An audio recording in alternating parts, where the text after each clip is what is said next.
Annyeong, it's Mikey here again, and today I got a really cool keyboard video.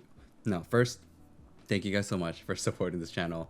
It's been crazy to see how far it's come, and I'm really hoping that I can keep going and building this channel even further. Now, today I want to thank Skyloong. Skyloong sent me out their newest Hall Effect board, and this is their GK68HE. Now, the GK68HE, they said one thing really cool about it was the fact that it had no plate. I haven't seen a board or tried a board that has no plate at all. This is going to be quite interesting in how they did it. How does it sound and how will it feel? And of course, how will Hall Effect in this board work in terms of gaming and their software, of course. So please make sure to like and subscribe, and let's go straight into the unboxing of this. So starting off with the unboxing of the Skyloong GK68HE Aluminum. Now thank you again to Skyloong for sending me this out. I was really interested in trying it. As soon as they sent me the link to it, it was really interesting to see because this is supposed to be a plateless keyboard. And I haven't ever tried a board that was fully plateless from factory. Now, it does come with a very basic cable. You do get this lanyard that you can connect to. I call it a lanyard. You can connect to your keyboard. You have a switch puller, keycap puller.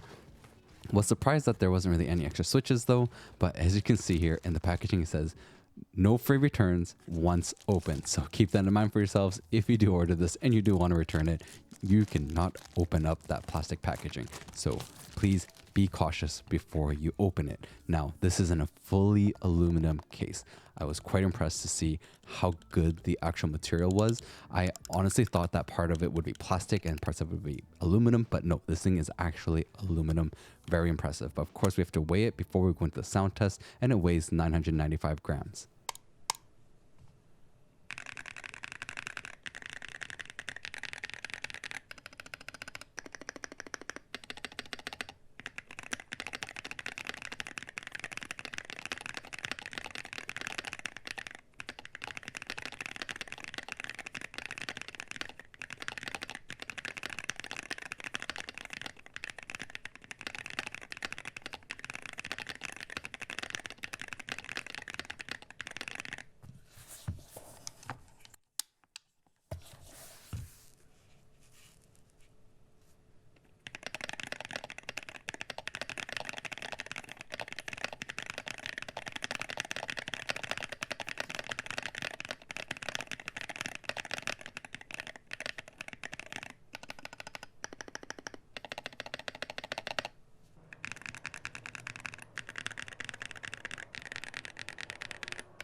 So now that we've done all the sound tests, we're of course going to have to do a teardown. Now, as you can see here, this is how this thing is done. It's plateless. So you do have these mounting systems for the switches though. So it will keep the switches in place. So you don't have to worry about your switches falling out or being very loose. No, they are actually mounted with that specific system that Skyloong has done. And it's only with Skyloong. Now, we have to remove the sides. So how to open this up?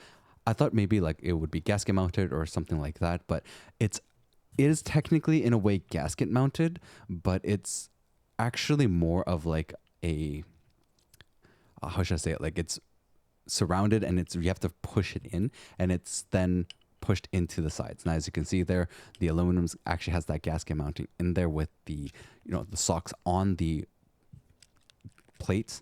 Technically it's the PCB, so it's not a plate, but the PCB itself actually is built with that specific gasket mount for the sides.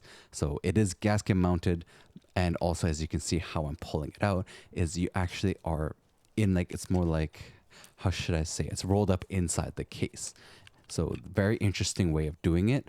I would actually love to see a mechanical keyboard like this without any plate. That would be something very, very interesting to see. Now, as you can see here, the stabilizers are also very interesting. These are screw-in stabilizers, but as you can see here, it's very, very high up. And things you can also notice is there is a foam still. So they do have a foam for like between the switches and the PCB. And then you also have a foam on the bottom. It's actually taped fully onto the PCB. Now the PCB, I was wondering how thick it would be. And I was wondering, like, would it be flex cut? Now, it is still 1.2 millimeters. So it is a 1.2 millimeter PCB. And of course, we're going to have to take a look at the back of the PCB to see if it is like a flex cut, you know, how mechanical keyboards are. But no, it's not at all. So quite interesting to see. It would have been interesting to actually have a 1.6 millimeter instead, I think, if it was possible. But as you can see, the stabilizers as well, they do come pre-lubed. I don't really know how I would actually modify these stabilizers. I think the only way you can really do it is really to pull it out, like actually unscrew, take out these stems, and then actually lube it that way if you felt like there is tinging and you didn't like it.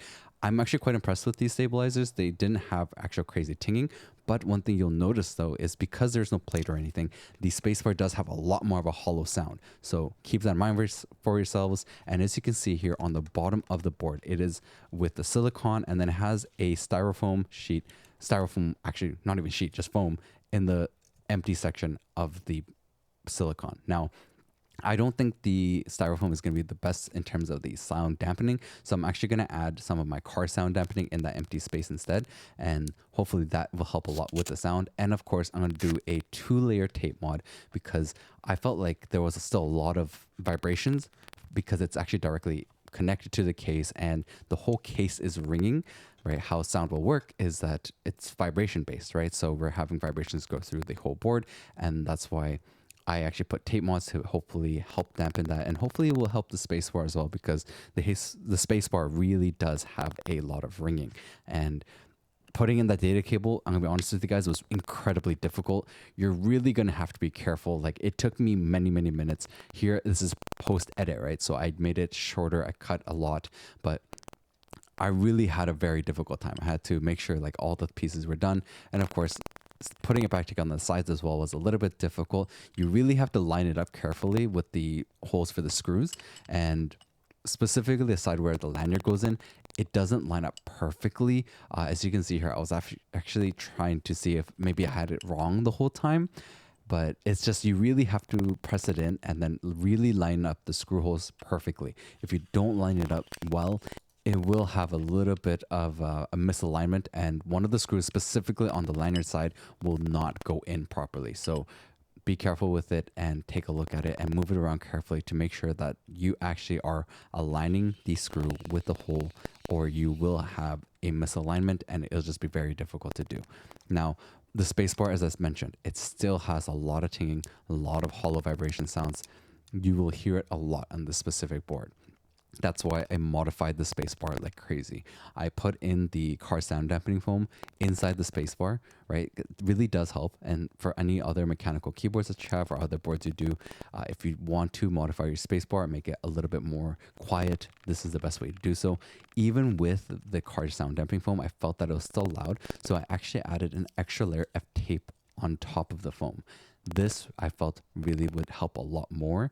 It's really loud in how the spacebar is, and I think specifically because there is no plate at all, there's a lot more space for the spacebar to actually hollow out and make that sound that go through the whole board. Now, I was thinking because of the whole like hollow sound, I was possibly thinking that it would need a little bit of lube, but it was really difficult, and I put it into the edges there. But of course, we're going to have to do a sound test of the whole modified board.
So we've done the unboxing sound test and everything, and of course the modifying of this board. Now, what are my thoughts on it? So one thing I noticed in terms of the sound test, cool thing about it with the no plate is it is actually really interesting. Seeing it with no plate at all and being able to kind of take apart, look at it, use it. Does it feel that much different? Not really. I would say like because there's no plate, you don't get that kind of flex like say some other boards do. So keep in mind that this is gonna have a little bit more of like a hard bam, like in feel in terms of the board because of no plates or anything to, you know, it's not gasket mounted or anything. It's not really just going to be hanging there, allowing you to have that kind of bounce. Though the sound wise, it sounds really good. I was quite surprised of how these switches sounded. The only key thing though, and I think this is because there's no plate at all, the spacebar has a huge ting, like a loud, like reverberation sound that comes from it. I noticed that like there's a lot of vibration coming from the spacebar section, so that's why I had to modify a little bit more heavily due to the fact of that sound that I could tell. It's actually really, really different compared to the rest of the board, where the rest of the board actually sounds really good. And the spacebar, on the other hand, not so great.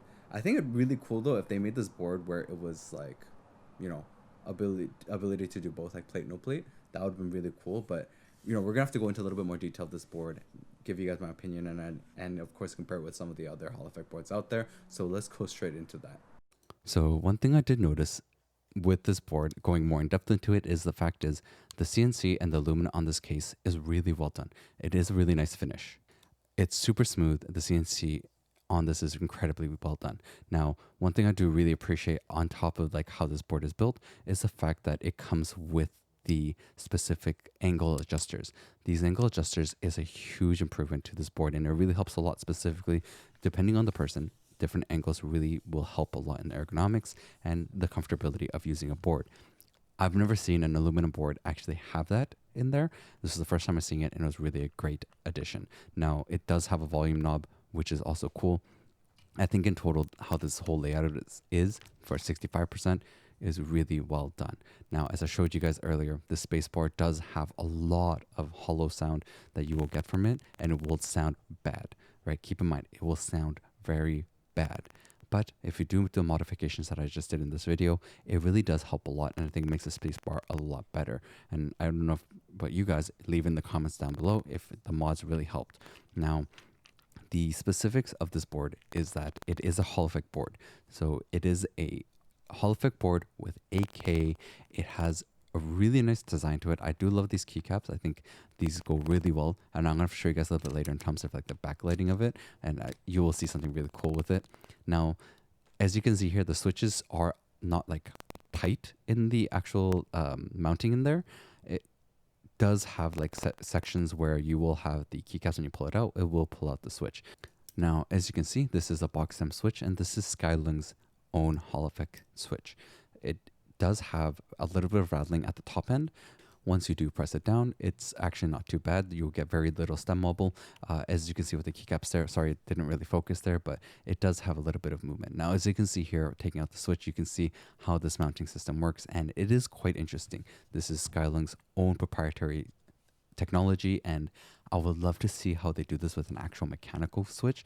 It would be very interesting to see a board with that, and I would really love to try one out like that. I think this is a really great idea, and this whole case itself was really well done by Skyloong. Though I think instead of a data cable, it would have been nice instead to have like a magnetic attachment. You know how lately more boards have that magnetic connection.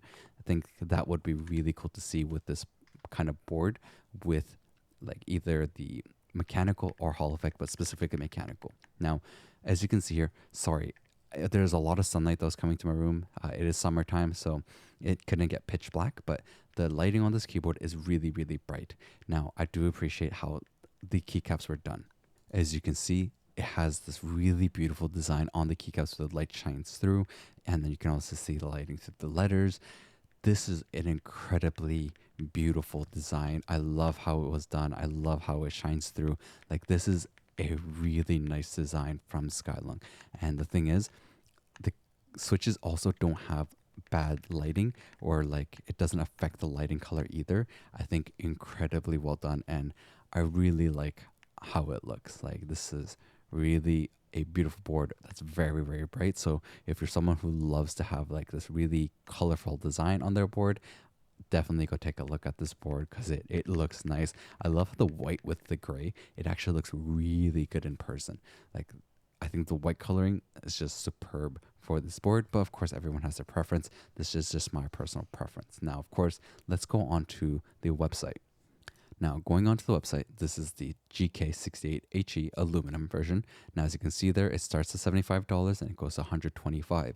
$125 is specifically dependent on the switch. So if you get the TTC case, like the King of Magnet, or a Gateron switch, it will become more expensive. If you go stick with the Skyloong one, then you will have it at $75. So keep that in mind for yourselves. This is the pricing, and I think the $75 for the Skyloong switches is perfectly a reasonable deal. Honestly, the 75, like the 120 for the Gateron Jade or the TTC King of Magnet, I don't really know. I personally wouldn't really go for that.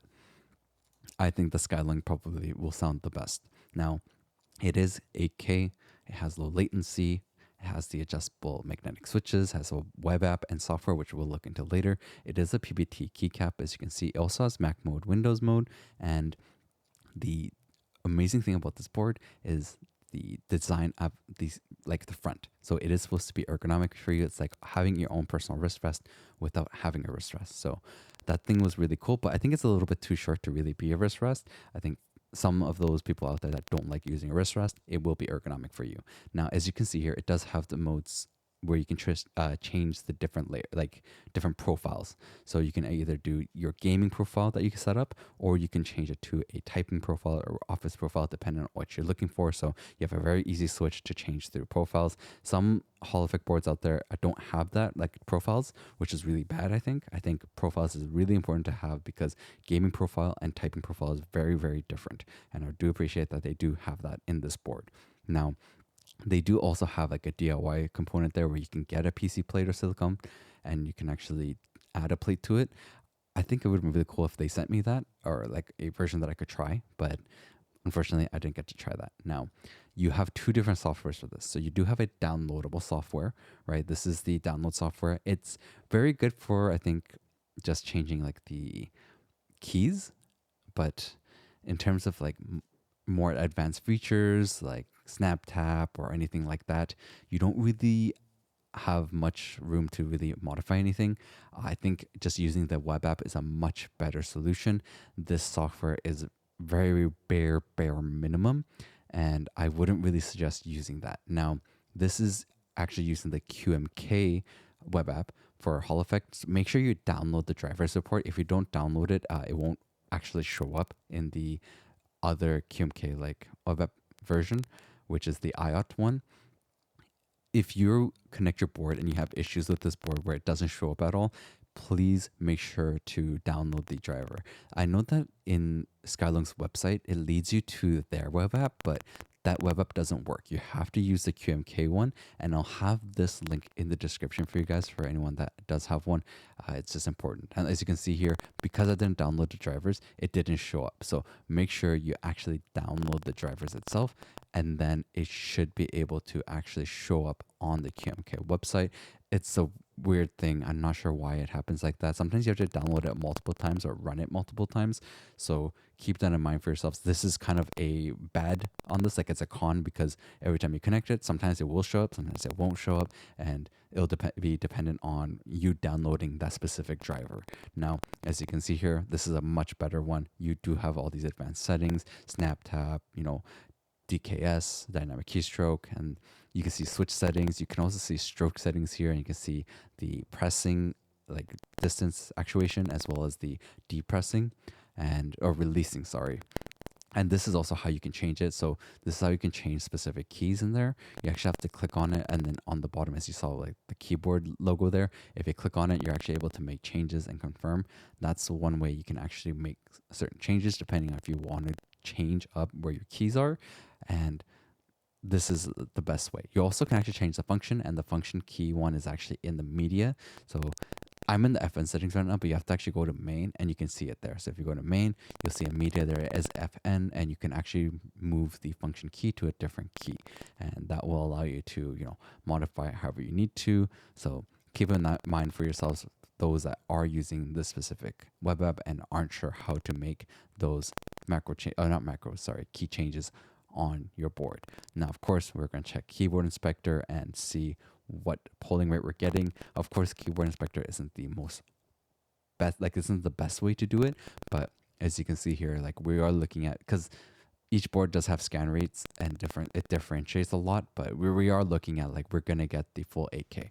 Now, I do want to show you guys in Apex, because this is where I use Hall effect boards the most, and I find it's most useful. Now, specifically, I'm here trying to practice super gliding. You're gonna have to really change your settings a lot and get used to it, right? Even for myself, I'm like really practicing with specific boards, but you get so used to a certain board after a while, and every time you use a different board, it does change the sensitivity. As you can see there, I finally got the timing correct. It really comes down to a timing thing, and you will need to practice it. Like, even if you have a Hall effect board, it's not like a Hall effect board makes it 100% right away. It still requires practice. You can set up the actuations to make it easier, right? So what it is it makes it easier for yourself. It doesn't mean it's a guaranteed you buy this board and you automatically have 100%. I'm a super glide master and I'm a movement master in Apex Legends. Now, as you can see here, another way I test it is using a shotgun. If you have a gold bolt, if you do pull off a super glide, it should automatically reload. So that's something I personally did to do a test. As you can see here, it did reload one bullet, and this is ways for yourself to test as well. If you are pulling off a super glide and you aren't sure at all you did it, is just try practicing with a shotgun and it should be able to show you. But if you do slide, it will also reload, so just be careful and make sure that it is a full jump off of a specific ledge. Now, another benefit of Hall effect boards is being able to pick up items really quickly. So one thing I'm going to show you guys after I pull off another super glide is picking up items. Now, as you can see here, one of the best things about like Hall effect boards that makes it a little bit more advantageous is being able to set your pickup button key to something that's like 0.1 millimeters or even lower, and it gives you a little bit of an advantage. What I mean by that is, like, if you're landing on someone, you have your key actuate a little bit quicker. Now, another thing you can do is Apex has a way to reset recoil, and by pressing AD super quickly, if you time it correctly, it should be able to offset the recoil mostly. It's not like 100%, but it does help a lot in terms of reducing the recoil. In a way, it's kind of like jitter aiming, but instead you're just using AD instead to really kind of offset it a bit. So this is something that I personally am practicing, as well as like kind of something called like RAF strafing, or like tap strafing with the keyboard. It requires a lot of like precise movement, and in terms of using Hall effect boards, it does help a lot in terms of being able to do so and being able to, make sure you press the keys in the correct timing and stuff like that. Now, of course, I want to give you guys also a look at snap tap. Now, previous Hall effect boards, I really didn't show off snap tap because I'm not really good at using snap tap. And one of the reason is I don't play Valorant or CS, so I don't know how to break even without Hall effect boards, but I did practice a little bit, and as you can see here, this is me using the snap tap feature on this board, and it does work. So what happens is if I press A and then press D, and I'm holding A, if I press D second, it will go right, and if I press D and then press A at the same time, like I'm holding D still and I press A, it will still go left. So I'll still go to A, like pressing A. It's pretty much sticking with the last key that was pressed. And as you can see here, the braking on this is actually makes it much more easier. When I had a mechanical keyboard and I was first learning braking when I used to play Valorant a long time ago, I was having a hard time actually braking because I didn't understand it. Like, I knew the mechanics of it in my brain, but this definitely makes it a lot easier. Using a mechanical keyboard, it really does make it a little bit more complicated in terms of being able to like time it correctly, in terms of making myself stop correctly.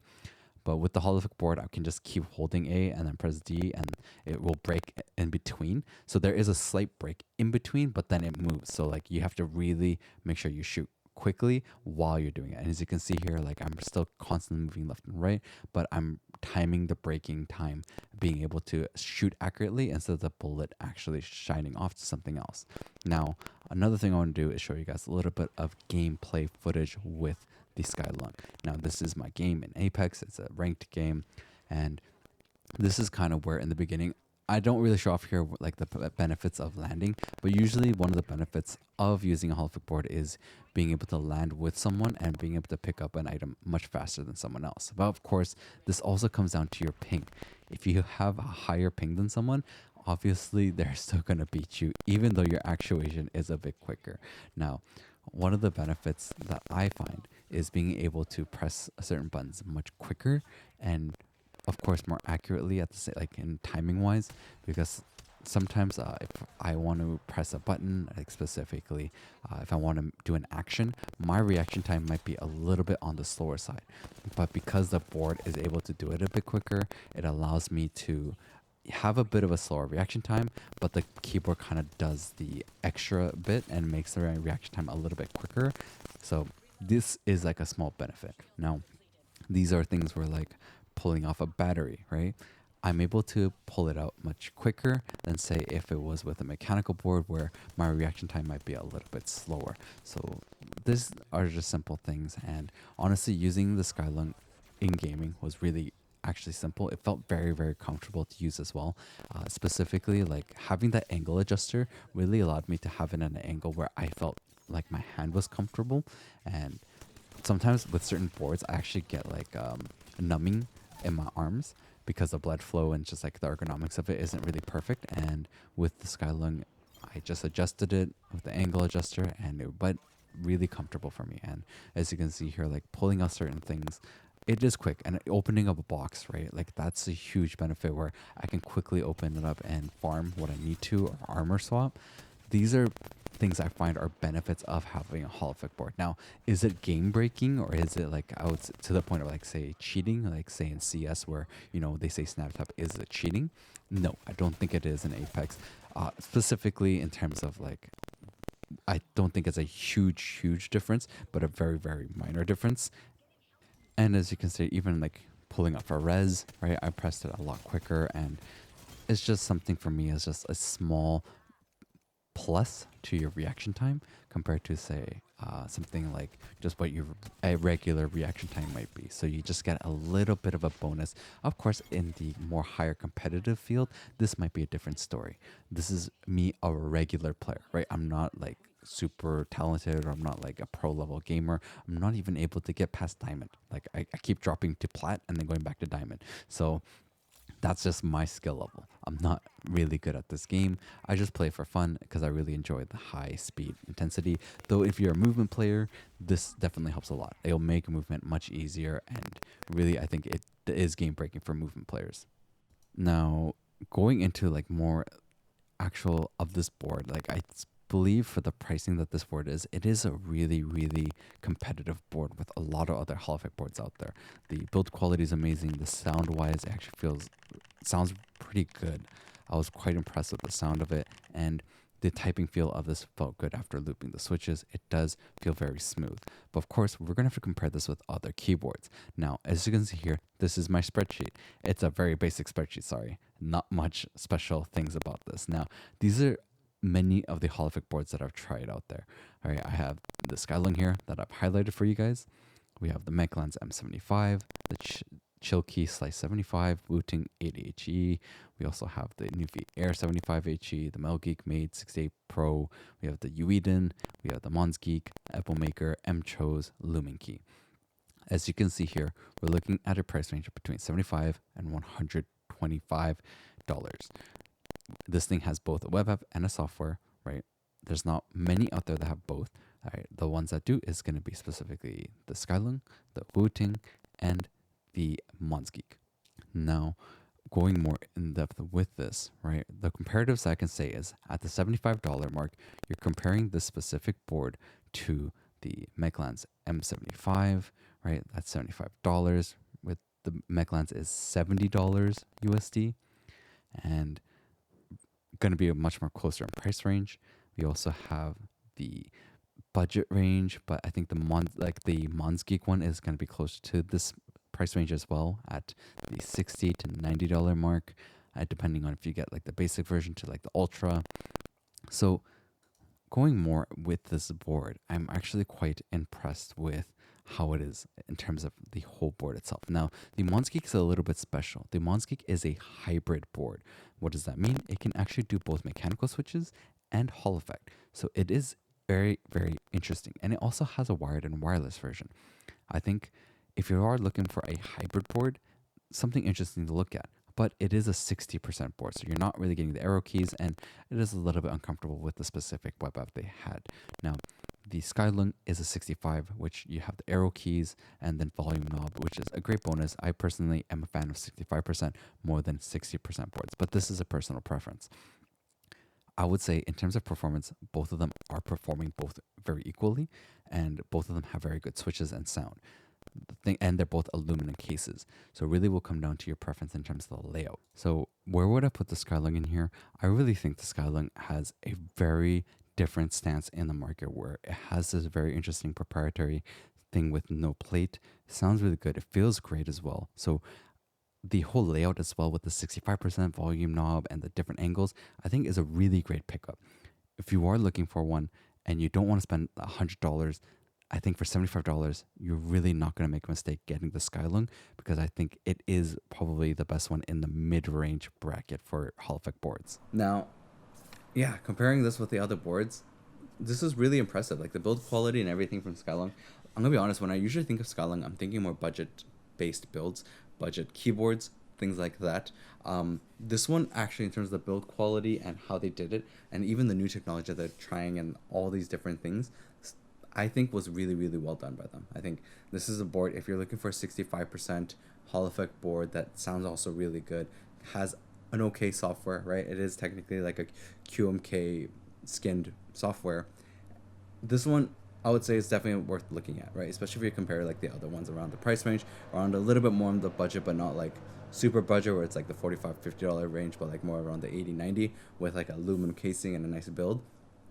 I would say definitely go take a look at this one. I really actually appreciated what they did, and I really enjoyed using it. And in terms of like gaming performance wise, I think this really hit the spot for me. Like it was really well done. I would say the Mega and this one was one of my favorites in terms of like the $100 range, a little bit more at the 150. You know, we get like the Slice 75. All those boards really well done, and I'm really impressed to see like all these other companies really stepping it up and doing even better. And Skyloong's is definitely different, really different compared to how it was built and how it was done, and I'm quite impressed. So I'll have the links in the description for you guys. Go check it out, and please go check out the other videos I got, and I'll catch you guys next time.